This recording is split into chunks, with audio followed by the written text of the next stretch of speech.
Broadcasting from the business capital of the world, this is the Podcast Business News Network. And welcome back, everybody. Lots of insight she gives us in the legal field. This is What's Law Got to Do with It?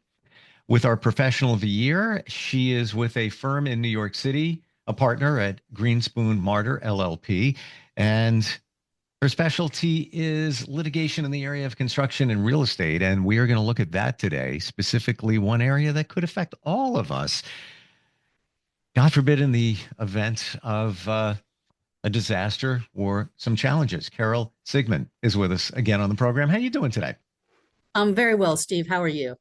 Real good, real good. Till I heard some of the challenges coming to FEMA and money that is being taken away from the Federal Emergency Management Agency. Big implications potentially, right? Tell us your thoughts.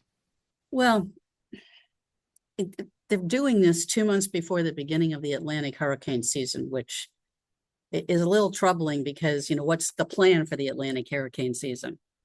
So that's the kind of the first big question. The more complicated question is, what policy is the Trump administration trying to pursue? Now, there has been criticism of FEMA over the years. For example, rebuilding houses in a flood zone, maybe not the best idea. The perpetual rebuilding in areas that are prone to hurricane flooding, maybe not the best idea. On the other hand, it's been an essential tool for homeowners to get back on their feet after catastrophes. I mean, Andrew, Wilma, up here we had Sandy. FEMA does a lot. It also responds to other kinds of disasters. It has long been seen as something that the federal government has handled and organized as well as funded, so that the states can help each other. I mean, when we had that terrible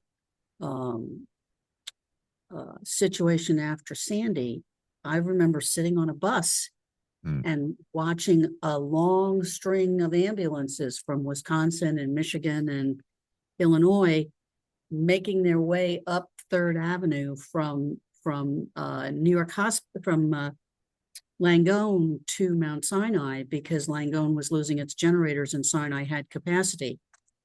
So, and then, we send firefighters and ambulances to other parts of the country, and FEMA facilitates that and helps to defray some of that expense.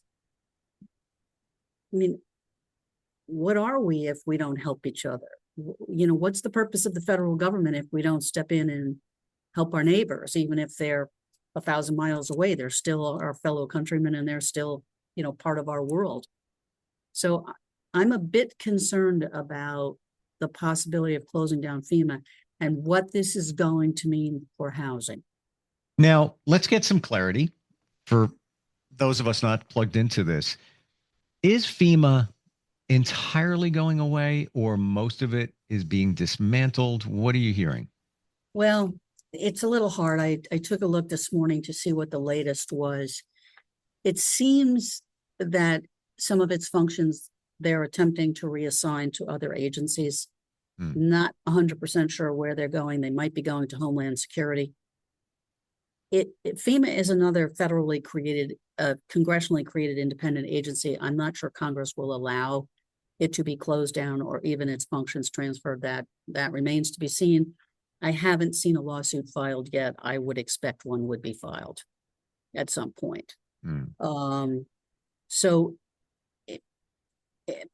there seems to be a pattern in what the Trump administration is trying to do. They're trying to consolidate some of these independent agencies into the cabinet departments, with the idea that they can reduce staffing and reduce budget and maybe cut back on function.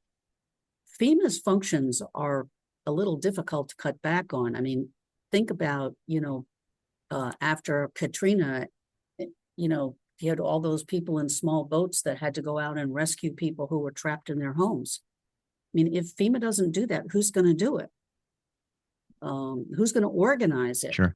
And it's challenging enough to get people to be dispatched. I have many of my friends are in the world of emergency services, whether they're EMTs, firefighters, whatever it might be.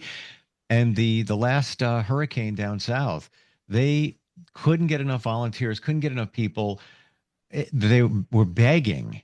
And that's where, all them troops from our area, New York, we happen just to be in the same area, headed on down there. That's challenging in itself. But then funding for it, these people were volunteering.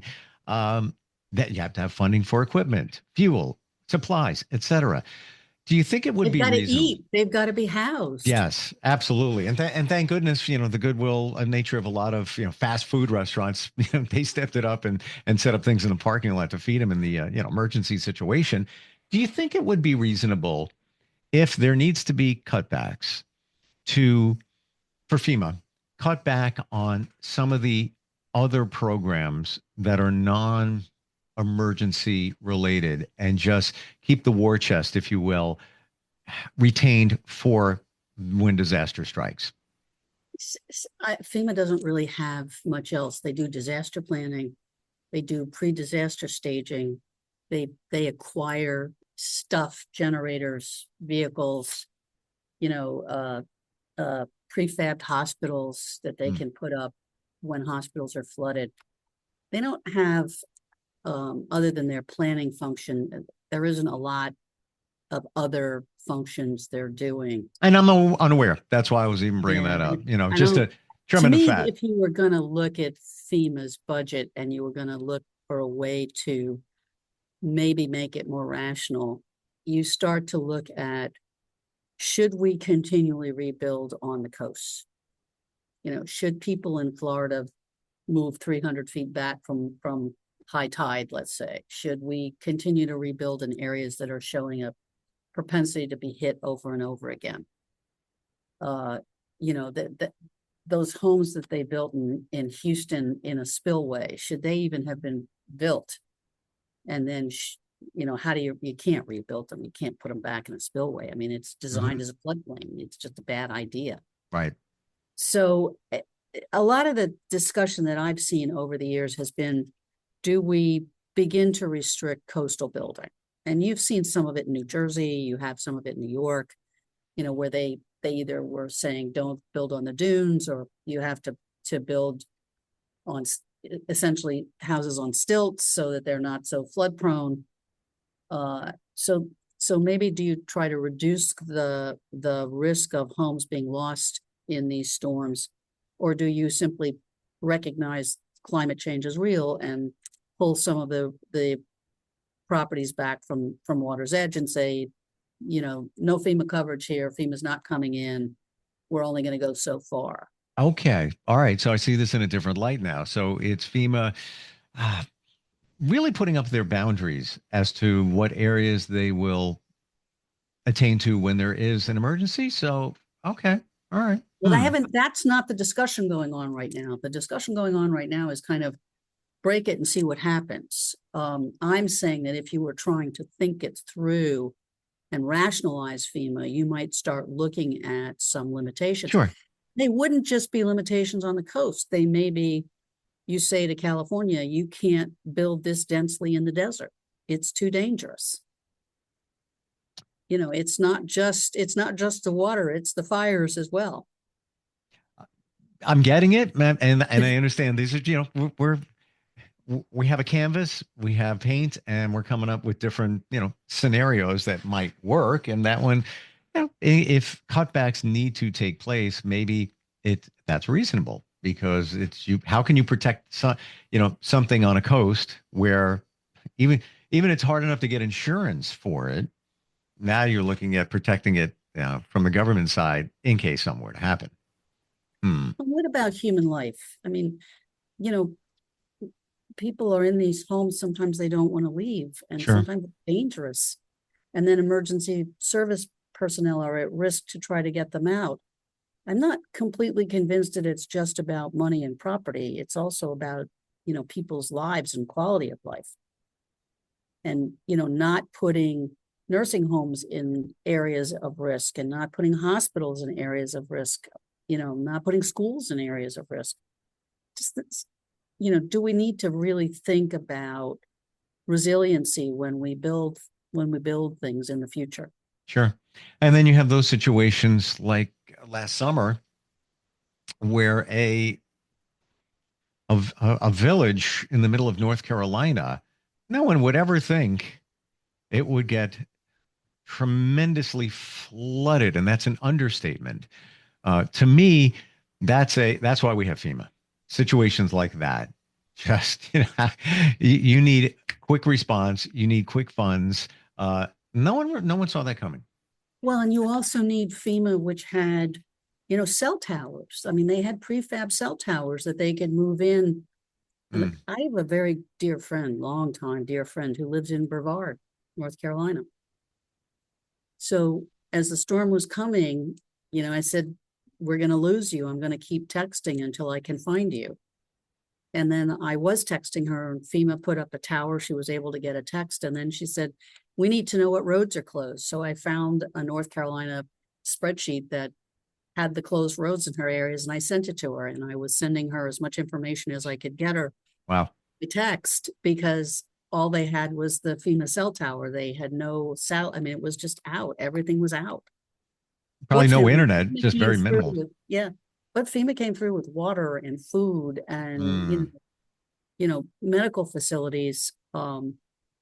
In Florida last year, they literally erected a tent hospital near Sarasota because they didn't the hospital was flooded. So it's yes, and it made a difference in people's lives. I mean, people were better off because FEMA came into North Carolina and helped people. I can't see how we can exist without FEMA. I know, we got to save money. You and I got to save money. I get that. But there's just some things where you can't cut back.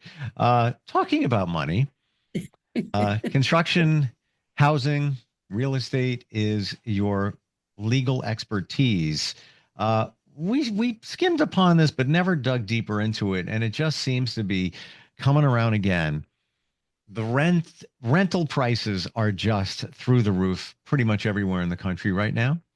And yes, price fixing are words that are assigned to that. What's going on here? Well, I think there are two things happening. The first thing is there's just a national housing shortage. There just hasn't been enough housing built. And sure, one of the assumptions that the boomers would leave their homes and, younger generations would take them over hasn't been happening. They haven't been building enough affordable housing. And unfortunately, the Trump administration has pulled almost $1 billion out of rehabbing existing affordable housing, which could be further impactful. Whether there will be funding available from the federal government to help build low-income, affordable and low-income housing issues. So those are all funding issues on the supply side. AI has come into the rental world in the form of a publication called RealPage, which has been allowing landlords to share information about the rental market, rental availability, and rental pricing from their competitors. When this first broke in ProPublica, I want to say probably almost a year ago, the state attorney generals, a number of them, got very interested and filed one or more. I think there's one major antitrust action in which a number of state attorney generals are contesting whether or not RealPage is simply a mechanism for price fixing in rentals. Wow. And the federal government, the Biden administration, did an investigation, and the FTC had some concerns, and the Justice Department and the FTC under the Biden administration began to act. Now, a great deal of what RealPage was doing involved taking data and applying certain kinds of AI algorithms to it. The Biden administration viewed that as an antitrust abuse. And in the closing days of the Biden administration, they increased the sort of litigation attacks on these AI schemes.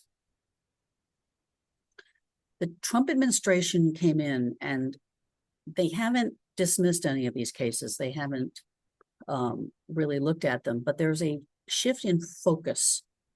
So that the Biden people were looking less at how big are you and how big is the merger. They were looking more at how is this being used to affect the markets. And when AI was being used to impact the markets negatively, the Biden administration was using the antitrust power, the Sherman Act. The Trump administration is not as focused on the AI aspects of this. They are more focused on just big deals and looking at big deals. So it's a shift in emphasis. So it may be that the RealPage case does not have the kind of priority that it would have had in a follow-on to the Biden administration. That could be very harmful because the ProPublica articles and the complaints that were filed, the various public documents that have been filed are troubling and suggest there's an issue. And for those of us that are not PhDs in applied mathematics, and therefore sort of know these algorithms are out there, but I have no idea how they work. There is a website that kind of, or a LinkedIn group called the Algorithmic Justice League that does give you information on how some of this works, and there are people to answer your questions. Wow. Yeah, it's crazy. Well, let's go here. Let's assume price fixing and rental prices exist. It's a real thing. Personally, I think it that's what's going on here, because you had, once there was people weren't buying homes because interest rates went up, and there was a lot of things. Prices went up of homes. Where I am, I live in Suffolk County, New York. Prices of homes in the past 6 months have gone up. I think it's 13 or 16%. The average price is $680,000.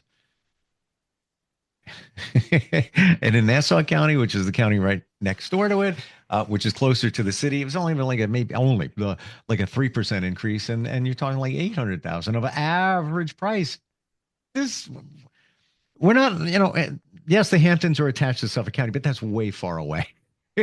But anyway, let's assume rental prices are price fixed. What do we do there? What's going on? What can we do? Well,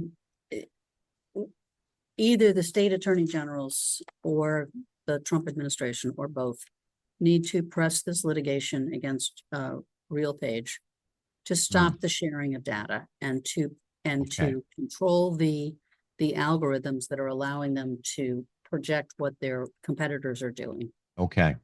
And re-level the playing field so that the landlords are not sort of sitting there going, okay, let's pull 5% of the housing off the market so we can force the prices up again.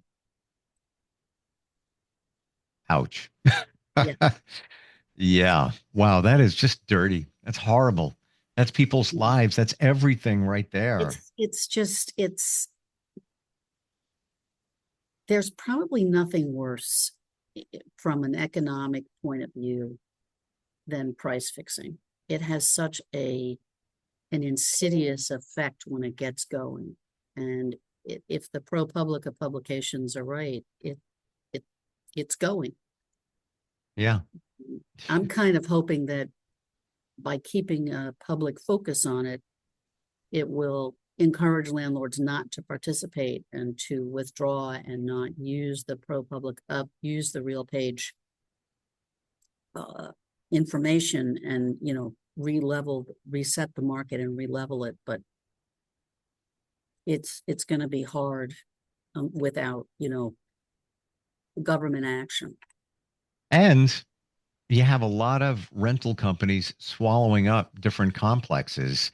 So now it's creating almost a monopoly in some regards. There's only a few big rental companies out, at least in this area, and their rental prices are high. So everybody else's are up there at the same. You might get a one-off. Somebody's got half a house or something like that, but they look at the complex prices and say, well, hey, I'll go a little bit below that. And it's a horrible cycle. Yeah, it is a tough cycle. Interestingly enough, at least when this first story first broke, it was not as prevalent in the New York metropolitan area. It was we just didn't seem to have it. It could be because we just had such a constraint on the available housing market that they didn't need to do that. I mean, we just don't have enough housing. New York is clearly just needs housing. Completely. As that, challenges in many other areas, metro areas around the country. This whole price fixing concept coming to light. When do you think that was approximately? I want to say it was at least a year ago. Could be a little longer. Okay. And it was kind of bubbling along under Biden. I was kind of watching as, investigations were done, then lawsuits were started, then lawsuits were amended, then they were expanded. Then we had the change of administration. And I was curious to see if anything would happen. But now what we're seeing on the antitrust front is a shift in focus. It would be good if the Justice Department, put some attention on not just in this area, but anywhere that there's algorithmic price fixing that should be attacked. How would that go? Would there be penalties imposed, or how would that? Yeah. Yeah. There's two ways it can go. The Sherman Act is both civil and criminal. So people could go to jail. Usually if the court finds that there's been price fixing, then they will start a disgorgement proceeding. Frequently, the government gets the disgorged funds, and then it's usually too hard to return it to the various consumers. They're just too many. They've moved on.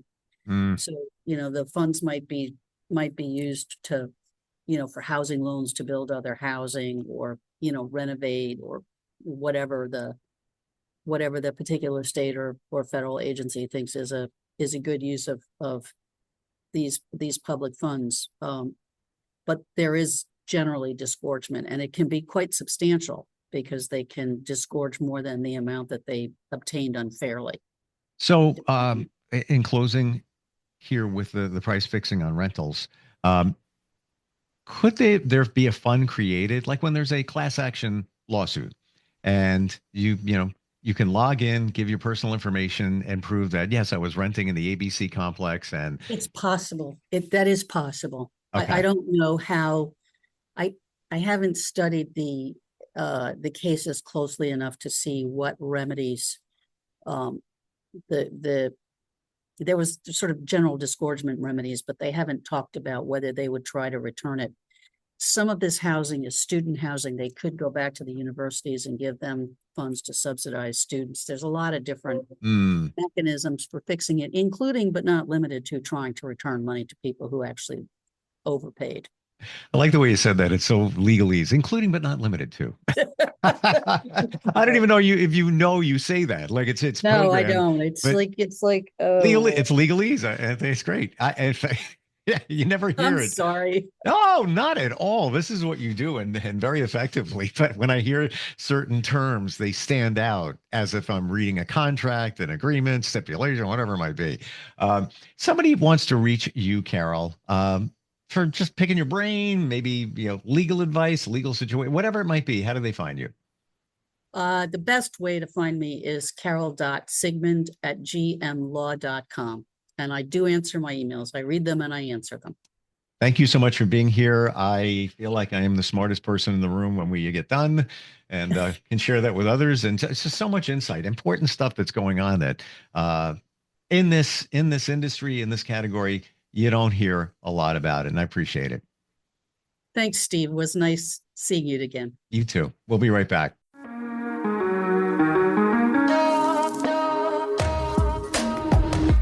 Broadcasting from the business capital of the world, this is the Podcast Business News Network. Adopt US Kids presents Multiple Choice Parenting. Your daughter just had her first breakup. Do you A, put yourself in her shoes? How could he do this to you? And for Sheila, she has split ends. B, console her? Oh, sweetie, this is going to happen a lot. 4, maybe 5 more times before you get married. C, take charge? Got to get this all straightened out. Give a little talking to, man to man, mano a mano. Hey, Steve! Is now a good time? No? Okay, no problem. Bye. Or D, help her find a new boyfriend? I know a great place to meet boys. The internet. Nice, single boys. Never mind. How about some ice cream? As a parent, there are no perfect answers. But you don't have to be perfect to be a perfect parent. Thousands of teens in foster care will love you just the same. For more information on how you can adopt, visit adoptuskids.org. A public service announcement from the U.S. Department of Health and Human Services, Adopt U.S. Kids, and the Ad Council.